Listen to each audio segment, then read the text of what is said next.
beautiful tank. We want something to be proud of. None of us really like looking at white sticks in our tank. It's not really our favorite thing. But what exactly gives the color to the corals? Light.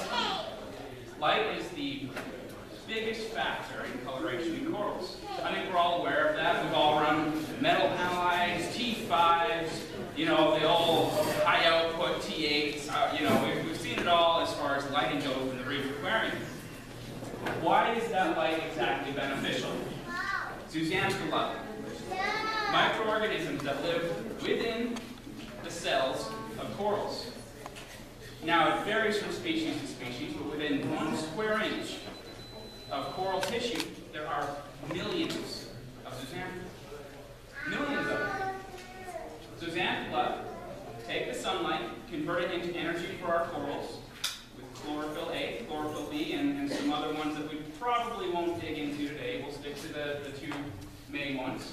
And with the symbiotic relationship they form with the corals, they're able to feed the corals from light and make them happy. First thing I mentioned, chlorophyll A and chlorophyll B. Here's where it gets fun. I know many of us have driven up to someone's house to buy a coral or a frag, and you see the blue glow halfway down the block, so you don't even have to look at the street address on the house, you know where you're headed. Why are we using blue lights? Why are we using blue lights? Why are we using white lights? This is the absorption rates for chlorophyll A and chlorophyll B. Chlorophyll A is by far the most commonly utilized aspect in zooxanthellae when producing energy and food for your corals. Now, if you take a look at chlorophyll A, it's the black line right here, we see a peak right before 450. So it's about 435 to 440. And that's where we see a peak in absorption, the largest one actually. That is why we have royal blue lights over our tank. That's why we go for that actinic blue. The royal blue, 440, anywhere to 440 to 450, that's what really gives a zooxanthellae the food they need to make our corals happy. Now, there's also a peak at around 650. It's orange bordering on red. This is also quite a large peak for the chlorophyll part A, which is why sometimes you see red lights thrown in. Algae is a lot more keen on the red spectrum, so we usually go a little more heavy on the blue and a little more light on the red to avoid algae, but to still give examples of the food they want.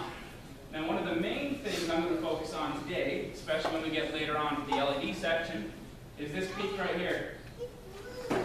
It's right 400 to 410, right borderline UVA. UV sunlight has 3 classifications: UVA, UVB, and UVC. UVB and UVC, very, very harmful. UVB is what gives us skin cancer, causes burns, all sorts of bad things. It can also cause all sorts of bad things for our corals. So we don't typically like to put a lot of UVB over our tanks. UVC is right out. If you got UVC in your tank, I don't know what you're doing. The atmosphere filters out most of the UVC from sunlight. So we're not really bothering about that. But UVA, right on the borderline of this 400 nanometer wavelength, so deep violet, almost to the invisible light spectrum, is almost as important to corals as the orange-red light. Chlorophyll A absorbs almost as much of that spectrum. Now, if any of you are familiar with the history of lighting, metal halide lights, they produce wavelengths in the 400 to 430, you know, in that light near UV range. They have filters on the outside of the bulbs to filter out most of the harmful UVA when it starts getting below 380 nanometers. But they don't filter out the 400 or 430. So metal halides for a long time were the epitome and the king of coral lighting. I see 1 watt, 3 watts, 5 watts. But if it's just as important for chlorophyll absorption as the yellow lights, why are we stopping at 1 watt or 3 watt? Food for thought. Now, once again, we're going to get into some speculation, things that aren't proven scientifically, but we're here to dig into some fun stuff. So that's just for you to think about. I'm not saying go put 50 watts of UV over your tank. If you go put 100 watts, 200 watts of UV over your tank, everything dies, not my fault. Chlorophyll B, very much less present in corals. There are certain species that use chlorophyll B. Usually the lower water species are a little bit more, the Zooxanthellae found in the lower water species have higher amounts of chlorophyll B. So is it as necessary? Do we focus on it as much? No. But is it important for the growth of corals? Yes. Now if you follow the white line, once again, there's a peak in the mid-400s. Then the largest peak is where we call the azure wavelength. It's not quite turquoise, it's around 470 nanometers. And I've actually got some of those azure chips here today. I can show them off, we can take a look at them, that'll be fun. So that's why you're starting to see LED systems as well incorporate yellows. You're starting to see them incorporate azure chips. You're starting to see them incorporate all sorts of different chips. We're really targeting the chlorophyll A and B absorption rates. That's why we have those colors. Now if you look at, once again, the older bulbs, T5s, they cover full spectrum ranges, so they've always included all these lights. LEDs are interesting in the fact that they focus on a specific wavelength and deliver that specific wavelength. But we're figuring out how to make them work. There's some really fun stuff. This is actually one of the most exciting points for me. Fluorescent proteins. This is a conversation point that is not brought up often when we're talking about coral coloration. Now this chart on the left, you're probably looking at this saying, what is that? If you want me to explain it to you, I'm not going to.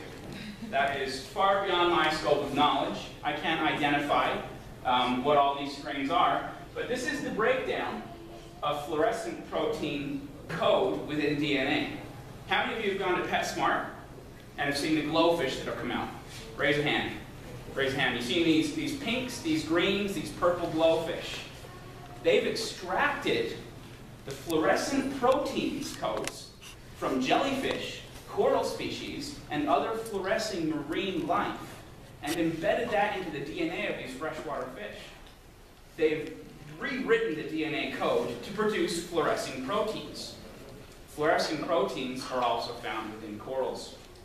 Now because, if any of you have seen me ranting on the forum, I'm all about the science. So I included some pictures of some fluorescent protein chimeras on the right. These are taken with, obviously, an electron microscope.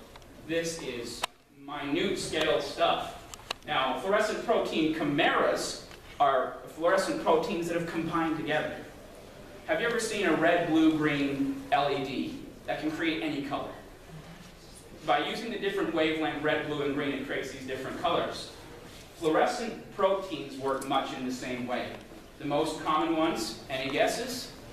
Red, green, and blue. Those are the most common fluorescent proteins. So when these fluorescent proteins absorb light, they actually fluoresce and emit different colors. This chart on the left is the most common and most studied green fluorescent protein. These chimeras, combinations of fluorescent proteins, which can fluoresce any color you want. How many of you have tried Red Planet, SPS? How many have owned the Red Planet? How many have had that Red Planet go green? And it's Green Planet now. I've been in that boat. I've been in that boat. I don't want Red Planet, I want Green Planet. A lot of that is to do with red fluorescing proteins found within the DNA structure of Red Planet. So how do we promote fluorescent protein growth? A proper diet with corals. Zooxanthellae alone often is not enough to get the full coloration we need out of our corals, especially if those corals utilize fluorescent proteins which take in light and fluoresce out the different colors. On the left, SPS polyps. On the right, LPS polyps just eat as apians, just eating shrimp. There's all sorts of things that corals catch in the wild. We're always doing our best to try and give them the best diet possible.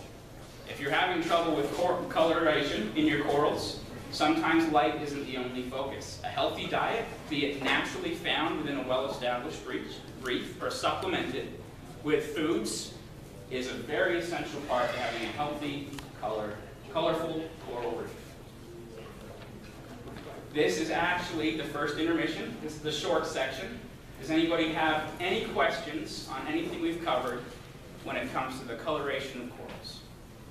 You can just shout them out. You can say, yo, Pete, we can raise hands. Your red-yellow spectrum, how much of that, orange-yellow spectrum, how much of that is thrown by regular white light, or do you need to add orange? White light is what fills in that red and orange completely. I lied. I'll go into a little bit on LEDs right now. This is a 20-watt LED chip. This is a white light chip. If you see the yellow on the chip, that's phosphorus. LEDs, by nature, in their most efficient form, emit a blue light. A very specific wavelength blue light. So we put phosphorus on there with the LEDs, because when you shine that blue light through the phosphorus, it excites the phosphorus and emits a wide spectrum. That wide spectrum goes all the way from light greens all the way up to deep reds. So white lights, be it LEDs, be it your fluorescent tubing, white light represents quite heavily the red and the orange spectrum. So that's why we see blues and whites. Any others? On your green planet, so if you have a coral that turns to green planet, would you say that's primarily due to a lighting deal or a food deal? There are several situations that can cause that. SPS obviously contains lots of zooxanthellae. Zooxanthellae in their own nature are most commonly found as browns and greens. So if a coral isn't healthy for whatever reason, if it's struggling, not having a successful diet, it doesn't like the flow, you're likely to see things go towards more green or brown scale. That's because the zooxanthellae are very heavy in green. Any other questions? Yeah. Would it make sense to run at 10 lights most of the day if that's the best setting, per se? That is, once again, one of those, it comes down to personal preference. I run my blues 12 hours a day. My whites are only run 6 hours a day. The blue light, once again, very specific to the corals. I wouldn't suggest blasting them, for a long photo period. But I would urge you to experiment slowly and gradually with the time frame that you run your lights. The blue lights, obviously, will feed the chlorophyll A and chlorophyll B and the zooxanthellae and the coral in return. A longer photo period, as long as it's not producing too much algae, can be beneficial.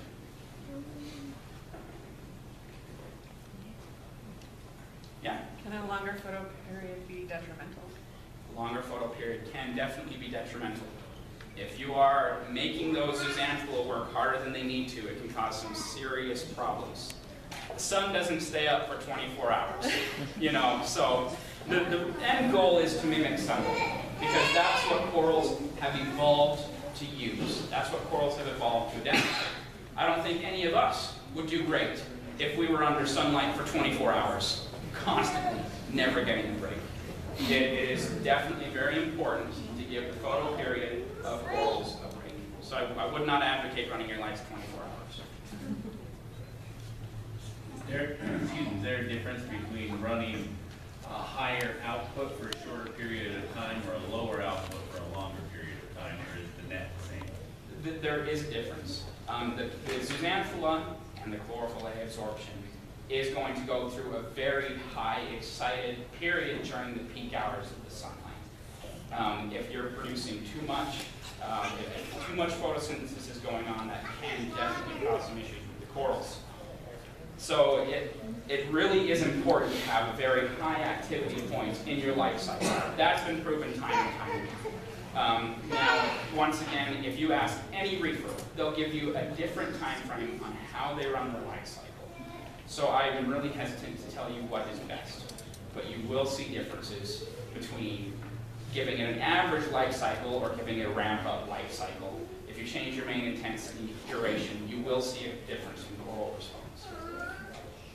But I can't tell you what's best, because I don't know. Not many people do. Still figuring it out. Cool, let's break. All right, guys, we're going to take a 15-minute break.